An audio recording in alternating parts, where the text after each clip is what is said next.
vamos a integrar los conceptos vistos hasta ahora. Ustedes saben que hubo una primera fase de la revolución industrial y que esto ocurrió aproximadamente entre 1760 y 1780, esto es fines del siglo XVIII. El país donde ocurrió esta primera revolución industrial fue Inglaterra, el primer país que tuvo fábricas, obreros de fábrica, salarios, una revolución en la industria textil que hizo de Inglaterra una potencia mundial. El resto de los países europeos, viendo lo que había pasado en Inglaterra, se sumaron a este proceso industrial en algo que se conoció como la segunda fase de la revolución industrial, que ocurrió aproximadamente hacia 1850, esto es mediados del siglo XIX. ¿Cuáles fueron los países que se sumaron a este proceso? Alemania,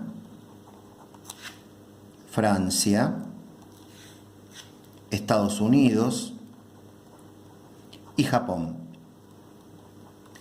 De todos los procesos que produjo la segunda revolución industrial, el que a nosotros más nos interesa como consecuencia es algo que se llamó División Internacional del Trabajo.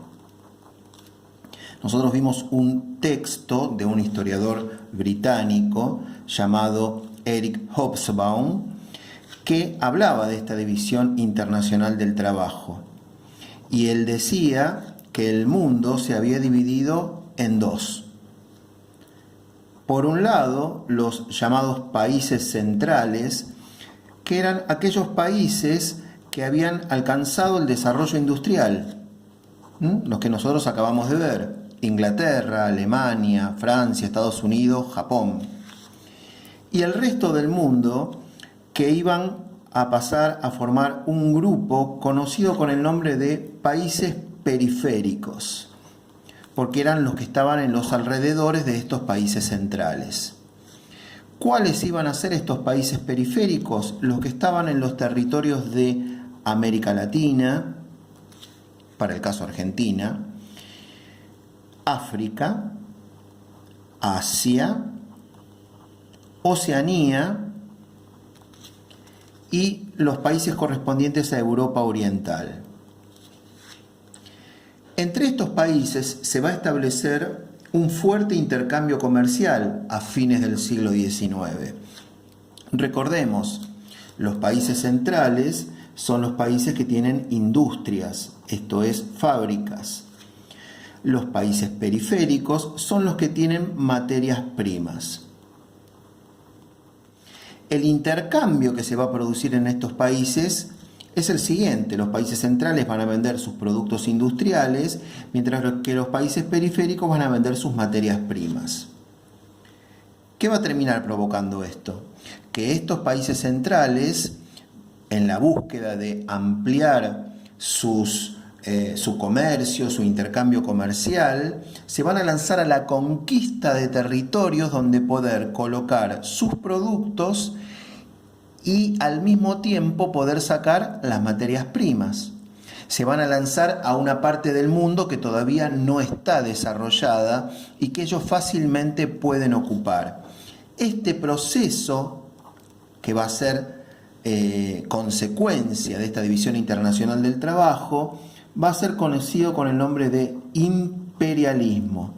Se lo va a conocer como imperialismo del siglo XIX para diferenciarlo del proceso similar que ocurrió en el siglo XV cuando los europeos llegaron a América. Aquí es cuando se produce el reparto colonial.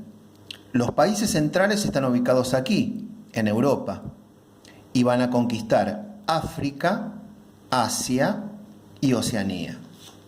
Fíjense ustedes los colores con los cuales está pintado África. Cada color pertenece a un país de ocupación.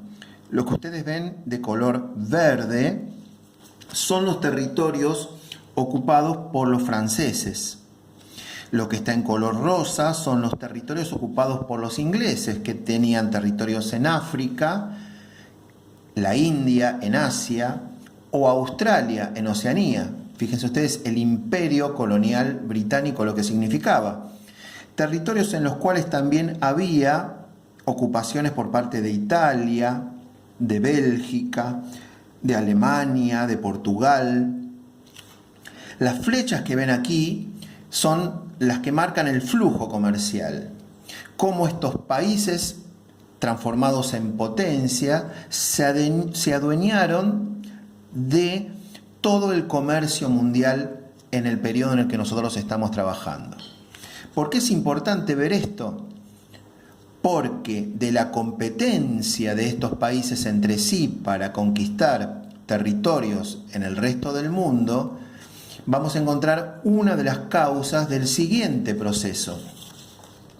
Al imperialismo le va a seguir la Primera Guerra Mundial. No va a ser la única causa del imperialismo, van a haber otras, pero la competencia imperialista va a ser una de las más importantes de todas.